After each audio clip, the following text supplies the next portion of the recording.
Good afternoon, welcome to our University CTF talk for 2023. This talk is being named You've Been Conned, as I'm sure some of you have probably guessed. The reason for that is we're going to be covering the very recent Confluence CVE. We built a Sherlock called Conned around the CVE, and I think we released it kind of within the week, so it's quite a fast turnaround.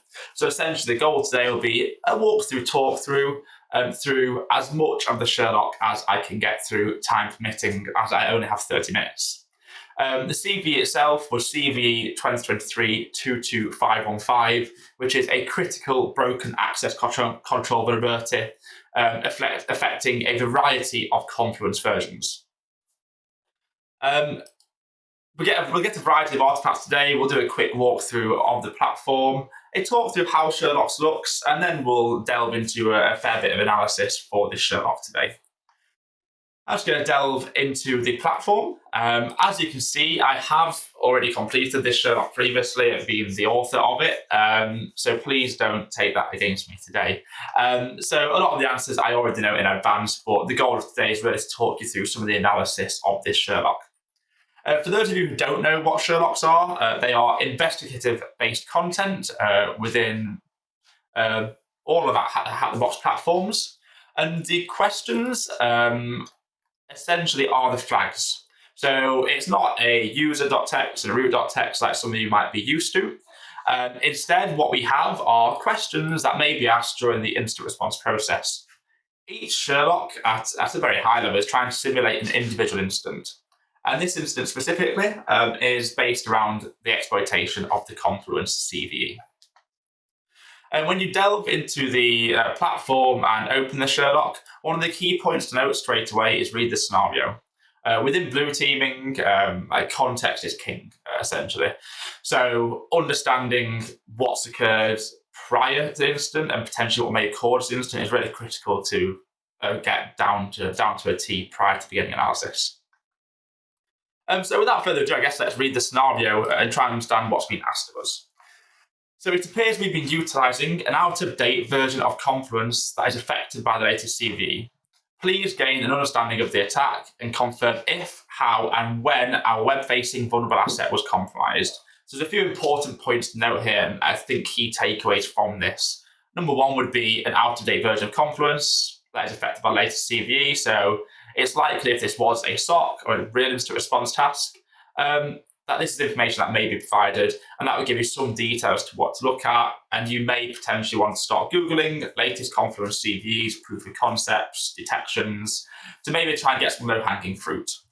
We have done that already, which I will show you shortly. Additionally, the next key bit here is that the asset is web-facing, meaning it's publicly exposed. And what that means is, I guess, in theory, if there's nothing stopping them, anyone may gain access to this. And if it is like I said, vulnerable to the latest CVE, in theory, anyone could exploit that. So that's another key point here. So there's a lot in scope. Once ready to go, what we'll do is download the Sherlock. So we'll press the download button here. And the password to the zip file is almost always #blue. And that is detailed within here as well. Okay, what I would usually do, like I said, I have answered these previously. I would also have a quick read through the questions to try and get an understanding as to what it's asking us. When we design these questions, we don't always design them to be answered sequentially. I'm a big believer that analysis process can vary person to person, and instead what I'd like people to do is answer them in whichever order they'd like. A lot of the times I don't answer the questions immediately when playing through these. Instead, what I'll do is perform my initial analysis, get an understanding of what's occurred, and then go back and see what answer I might have, rather than just trying to answer the questions. So we're trying to get you as close to writing, I guess, some technical analysis report or an instant response report as possible without us having to manually mark each one of them for every single Sherlock, because that simply wouldn't be feasible. Okay, so I guess without further ado, let's delve into the analysis. So we're aware initially, like I said, this is an out-of-date Confluence version. And at the time of this Sherlock was released, the most recent CVE was CVE 2023-22515. Once again, there's a brilliant article by Datadog, which goes into a lot of detail as to exactly the detections for this, how the CVE works. Like I said, we can see here that it re-enables the Confluence initial setup process and then creates a malicious administrative user. What we're really interested in here would be the detection opportunities. So once again, we can see here that we can see potential detection opportunity here. So a request to server-info action URL, and it's dependent on the parameters below. We can see following that, there's potentially a post setup administrator action, which follows the setup of admin user that we expected. And then this is optional, so it's not required, but there may also be a post to set up finish setup.action. Okay, so we get a bit of an understanding as to how this may look. We might have a reader activity in the wild, but I don't think it's that relevant here today. However, if this was a real scenario, what I would like to do in a real SOC environment is just build potentially some detections for these IPs that are seen to be high confidence at exploiting or scanning for this vulnerability. Okay, let's delve into our terminal and just have a look at the logs being provided. So I have already unzipped this file, and the logs are being provided. As you can see, is a cat scale output. Just for your awareness, cat scale is a forensic collection tool that's utilized for Linux for the most part, Linux operating systems. I've never seen an OS where this hasn't worked, but I assume there's probably some quite niche variants out there where this may not function. Like I said, it's essentially a large bash script which collects almost everything you need to respond and analyze to a Linux endpoint that may have been compromised. I like to think of it as the cape of the Linux world. And that was created by the guys over at F-Response, so a big thank you for that. The next is the set of Confluence logs, which I imagine would also be important. What I'm going to do whilst we're waiting is just actually decompress this file here. Okay, brilliant. So just having a look within the file itself, you can see we've got a list of files. So we've got a variety of artifacts that exist here. Probably just cat scale out. So under MISC, we can see a variety of files. So exec perm files. We've got a full timeline. Once again, it's CSV format. So that is something that we could quite easily ingest into a SIEM tool. We've got a variety of logs. The important logs, or what I would often use within this, will be last log, for example, first you last logged in. And obviously the big one would be the full export of the var log directory, which exists in here. Okay, we've got process network information. So SSH folders, IPA information, so for IP address, a root table, IP tables. So we see once again a variety of information that we have here, and it is quite a wide net cast to collect the biggest variety of logs we can. User files, we've got a list of hidden home directories and also the actual hidden files within those. First they just empty, okay. And then system info, once again, a big important part of incident response is trying to understand the system that you're working on. That's something that can often be quite hard to do, but is pivotal to understanding what processes might be normal, and that means you can understand what processes might not be normal. Then moving through, we've got the persistence mechanism. We've got a list of cron tabs, a list of system CTL services, a list of cron folders, system D tasks, a list of services that run a host. So once again, a wide variety of artifacts that exist there. And finally, we can see Docker, which there's nothing in there, so that won't be in scope for this investigation. Okay, so let's have a look what's in our Confluence logs.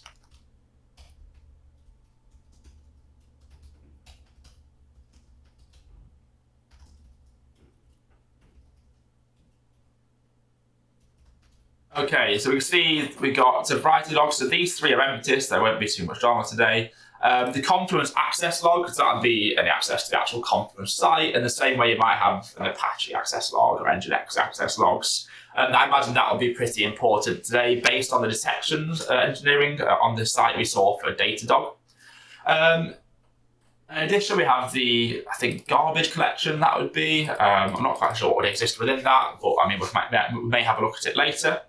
And what's in our Confluence home logs? Okay, so we also have an audit log there, so I assume that's for a variety of probably authentications or account creations. And once again, this is something we can check as we go through the analysis. Okay, brilliant. So I guess once again, let's just delve back in to our browser and have a look at the detection opportunities. So we can see here detection opportunities. So we potentially identify any exploit attempts by detecting the following HTTP requests. So what we're going to do initially, just to try and find some low-hanging fruit, is just delve into our terminal. And as I said before, analysis doesn't always have to be hard. A lot of the information that exists is out there, and I'm not going to try and reinvent the wheel today. So instead, we'll try and get the initial breadcrumbs and just grep for potentially any requests made to that URL that we can see.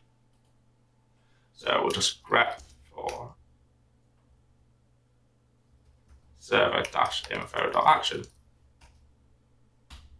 And we can see immediately on 19th of October at 8 minutes past 8 in the evening, 26 seconds, and that is UTC.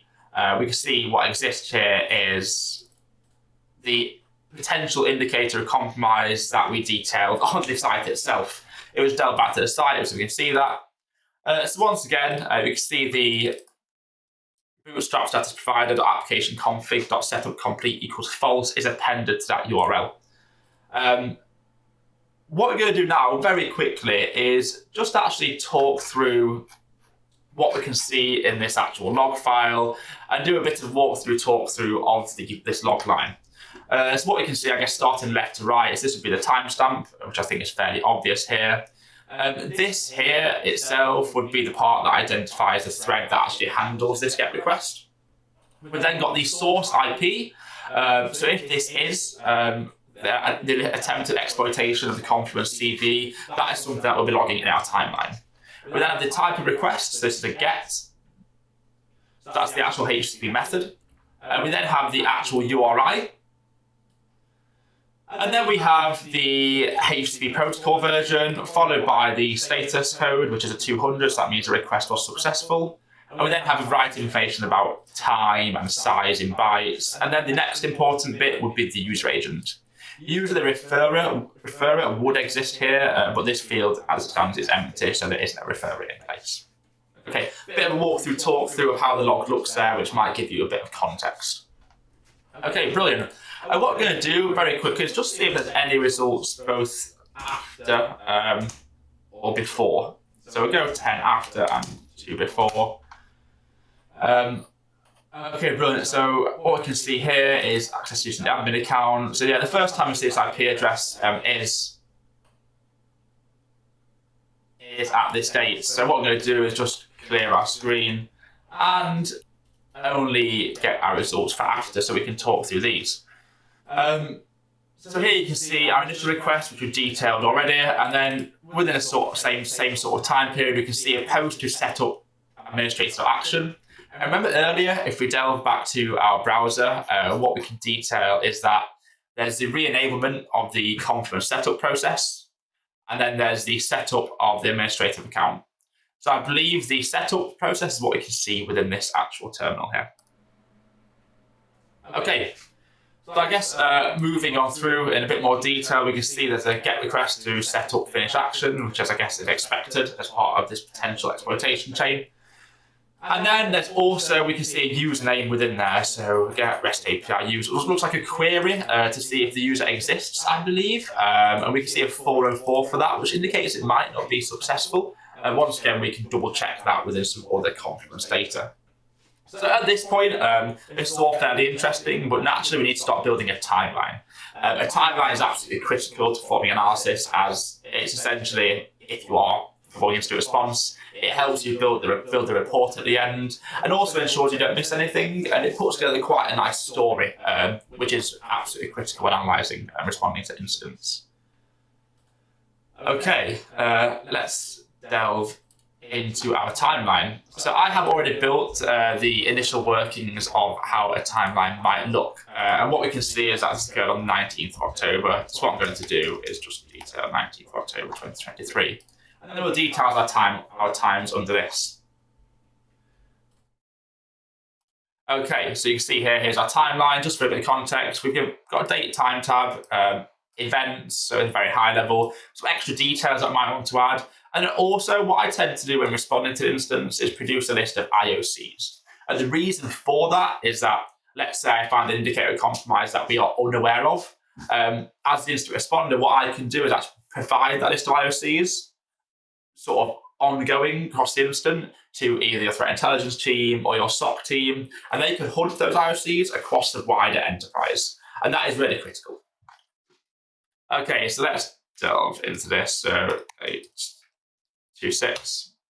And the event is a potential initial exploitation of CVE. Once again, you don't need too many details in here. I tend to put down the initial details, and we'll also detail the actual. There we go. And then we can see our next request here will be the post to the setup administrator action. So we'll detail that again. The time is the same. And we can see that is just continued. So we'll now copy and paste that across. And we'll do the same again for each request that's in scope here.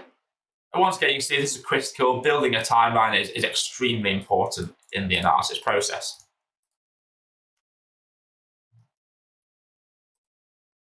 Okay.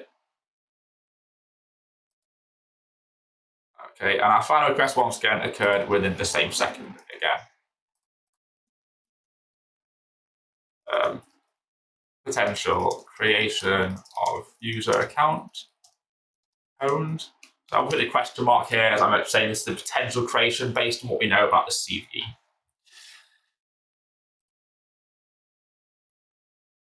Okay. So let's detail that. And once we've done this, let's just delve back into our actual timeline again and start putting out some potential IOCs there. We can see there's an IP address here, so that'll definitely be a potential IOC. We call that an IP. Don't worry about the formatting here. Once again, when I am building a timeline, what I'll often do is I'll build it fairly dirty initially, and it might look quite messy. But going forward, what I'll do is tidy that up further into the instance. We can see that as an IOC there. We can see the username pwned exists. That's potentially a user account. And what we can also pull out of this, if we delve back into our terminal, is an unusual user agent, which I didn't notice prior to this, as we can see here. The reason that would be unusual is I wouldn't expect an Android device often to be utilized to browse to Confluence, to my knowledge anyway. That's not something I'd expect to see all the time. I understand there's a Confluence app, but I'm not quite sure how that would look in the logs. But we'll detail that as a potential IOC anyway, as that does look fairly unique to this specific IP, which may be malicious. We'll detail that, and we'll just enter user agent there. Okay, brilliant. So we have potentially 3 indicators of compromise already that we could distribute to the wider teams. Now let's, I guess, move on to the rest of our analysis. Okay, so I guess if we once again delve into here, we've completed that activity. Now, Confluence has some additional logs that we detailed earlier on. What we can actually do now is potentially have a look at some other Confluence logs to verify that an account or admin account may have been set up. So if we just navigate into our audit directory, like we covered earlier, and what we can do is cat this file. Okay, we can see that is in JSON. And what we're going to do is just grep for the potential account creation pwned. We can see that's a fair bit smaller now. That will clear our screen so you can see that more clearly. We can see the logs are in JSON, so we'll pipe that now into JQ. And then pipe that into a more so we can read it clearly. And what we can see here immediately is that there has been a user account created. We can see the user ID there, the username pwned. How have we got? Yeah, we've got an email address, so pwned at localhost. It was created by the account anonymous, which once again goes back into our Confluence CVE expected exploit chain. Okay, is there any more detail that we have there? Okay, we have the epoch second this occurred, and also the IP address, which is the same IP that we saw earlier today. Okay, what we're going to do very quickly is just look at the epoch time that we have here. So we'll delve back into our browser to convert that.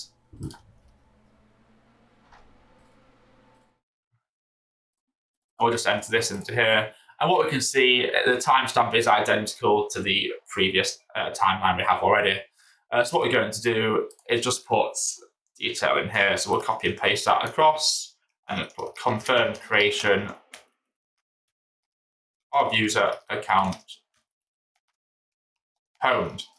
And then we'll detail, so source is audit logs Confluence.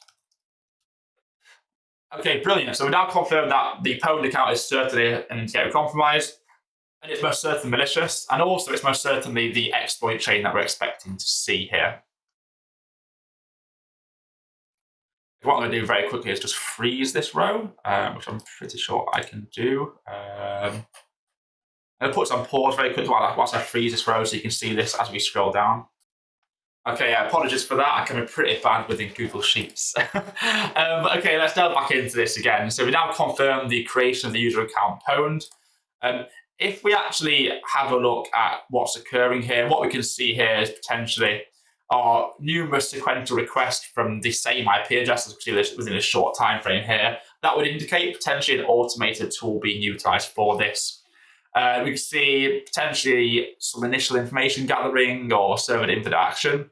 So it's a query parameter, which I think is suggesting it's asking about the status of the application, the setup status. Once again, we can then see that the next entry is the actual setup for the administrator action. We can then see setup for finish action, and then we can see potentially what looks like the account creation, which we confirmed in the audit logs. So what we're confirming is the expected exploit chain that we can see. Okay, so I guess moving back across into our terminal.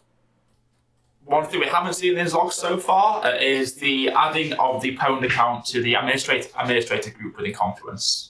So that's something I might expect to see now, and here we go. So user added to a group, so it's the action. So ID user added to Confluence, that's administrators group. One thing I haven't detailed so far is the ID of the user, which we will. What we can confirm here is that the user pwned has been added to the administrators group. And the epoch second, I believe, 106, okay, is exactly the same time as the previous requests. And once again, the author for these requests is anonymous, which once again is indicative of the Confluence CVE. What we'll do very quickly, once again, information is very much king here, is we'll just delve into our list and just detail IOC and pwned user ID. Okay, just to make sure we've got that documented somewhere. Once again, everything I do find, I will document, as that might help us answer the questions within the Sherlock, rather than delving to and fro. But if we delve back into the platform, what we can see so far is that already from the analysis we completed, we're able to answer the URL parameter that was utilized. We're able to answer the IP address. We're able to answer the user agent string used, the user account. Additionally, we're able to answer the ID of the Confluence user added by the threat actor. And also, we're able to detail the time the account was created. So once again, we haven't been in and out of the platform, but just performing our initial analysis logically, we'll be able to answer a lot of the questions that are asked here. Now, one of the questions that is asked here is, okay, our admin group, our administrators have informed us they use a Confluence page to store some credentials for the dev host. Can you confirm the date and time the threat actor access this page? Okay, so at this point, this is a very niche kind of question, a very specific question, but it definitely has a wide array of impact. So if this threat actor had compromised Confluence, it's very possible and very feasible, and I've definitely seen it before, where administrators may store credentials, user accounts, potential diagrams within Confluence. So once again, you may have access to a wide array of information. So what they're asking us to do here is essentially look to see if this happened and if the information was accessed. So there's a bit of a storyline building here. So this will be delving back into our access logs again, which we can do right away. Okay, so without further ado, let's delve into our access logs. So we'll cd back up here, cd out again, so navigate into our Confluence log directory, and we'll just as we did earlier, grep the confirm/access log. What I'm going to do here is use the cut command, and what we're going to just do is try and essentially sort a list of URIs that we have within here to try and find anything that may be indicative of a place where system administrators may store credentials. So what we'll do is I'm going to hazard a guess. I think field potentially 12, between 10, 11 or 12 would be the URI usually. What we're going to do is just hazard a guess at that. So cut -d, and then I'm going to have space as a delimiter, and then show ourselves fields 10 to 13, just in case we missed that. Okay, 10, 11. Okay, 12 is correct. Brilliant. Okay, so we'll grep fields 12, and then sort -u, and then pipe into a more. Okay, so once we see here, this list of URIs that are utilized, and I'm going to scroll through here, what we can see immediately are our dev host credentials. Okay, so now we know that is the likely location where the system administrators have stored credentials, and I think it very much speaks for itself for the most part. So what I'm going to do now is just grep for that string and see when and if that was accessed.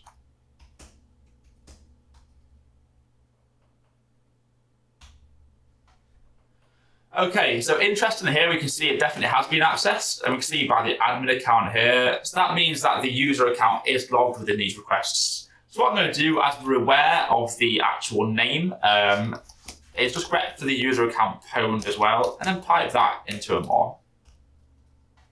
Okay, brilliant. So what we can see immediately is that the user account pwned, so an authenticated account that was created by the threat actor, was used to view the dev host credentials at 9 minutes past 8:44 seconds. So you guessed it, what we're going to do now is delve back into our timeline and actually log that time. You see, once again, there's a real storyline that's starting to build here. Okay, so 20:09:44 access of dev host requests. Okay, now what we're going to do is just detail this request within the details. And at this point, I believe in confidence to say that it's likely an indicator of compromise as it's utilization of the malicious account. So we'll detail that in there. Mention IP address. Now the user agent in this case isn't as niche, but we'll still detail that as it's something we're about to perform a hunt on at a later date across the enterprise if this was a real incident. So we'll detail that as well. Okay, brilliant. And then user agent. Okay, excellent. So going back into the platform where we now know when the dev host credentials may have been accessed. And then the next question, interestingly, is, okay, please confirm the date and time the threat actor account authenticated to the compromised endpoint utilizing the compromised account. So I think we can make the assumption at this point that it's highly likely the threat actors utilize the account found within the dev host credentials to actually authenticate to the host itself. What we have to potentially confirm that is our cat scale output. So let's move back into our log files, and we'll need to move out of the Confluence directory and actually have a look at the host logs. Cat scale, by the way, can be a bit of a pain, so I'm going to just trim on this file. Please don't judge the fact that we're using 777. And then we'll cd into this.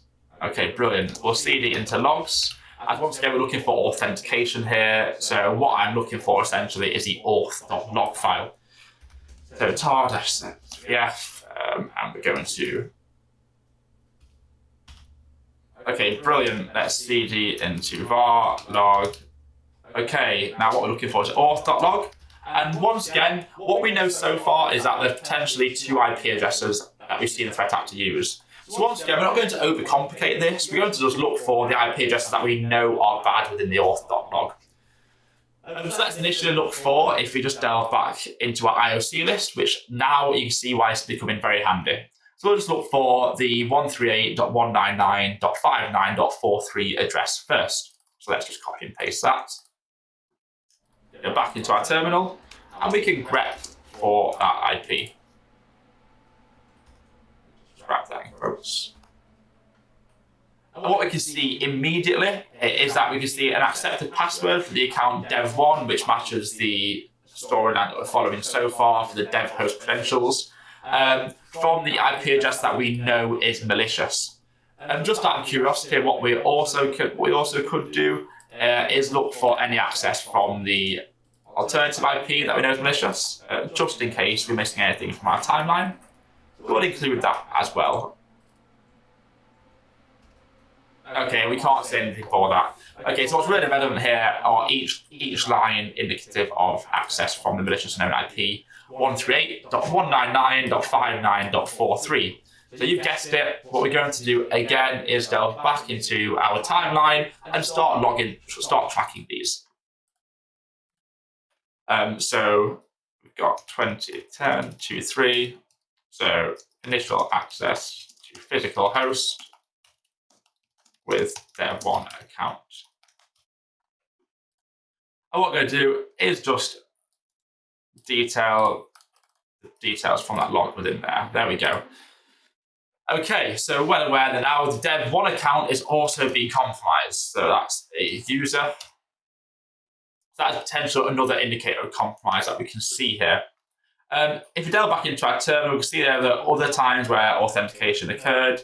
So 2024, and there's a disconnect not long after that. That's what we'll do is just detail that second authentication in our timeline to keep building the picture.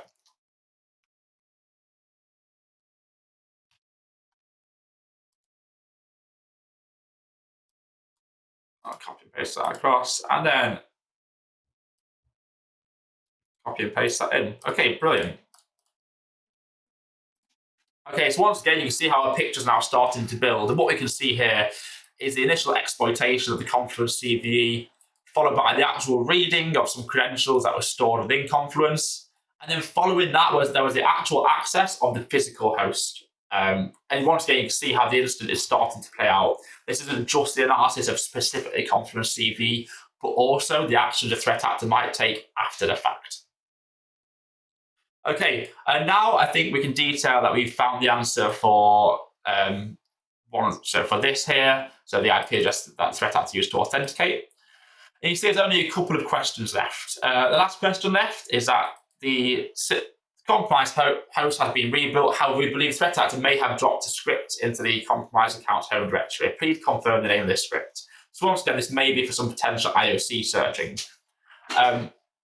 So what I would like to do at this point, understand that the dev1 account was utilized, is I would delve into the full timeline feature of Capscale. So if we just CT out of here, and I'm trying to remember where the full timeline is, I'm pretty sure it's in MISC. Okay, brilliant, it is.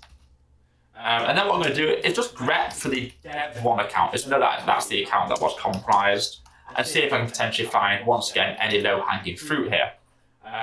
So looking through this, looking at the home directory, so dev1.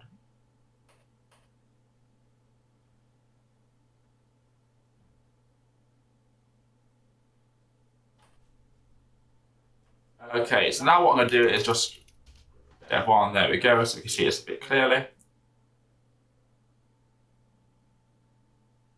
Okay, so what we can see here is a script that exists within their home directory. And the time format matches a similar time period that we know exists already as part of the incident.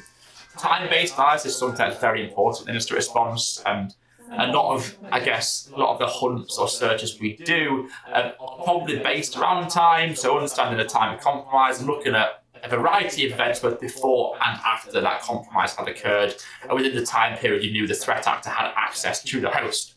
That's what we're going to do now, is just delve back into our timeline and log these details.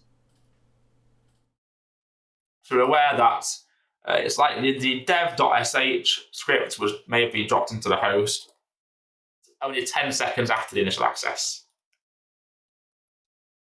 Oh, 20, that's my bad. So dev.sh dropped into compromised accounts home directory.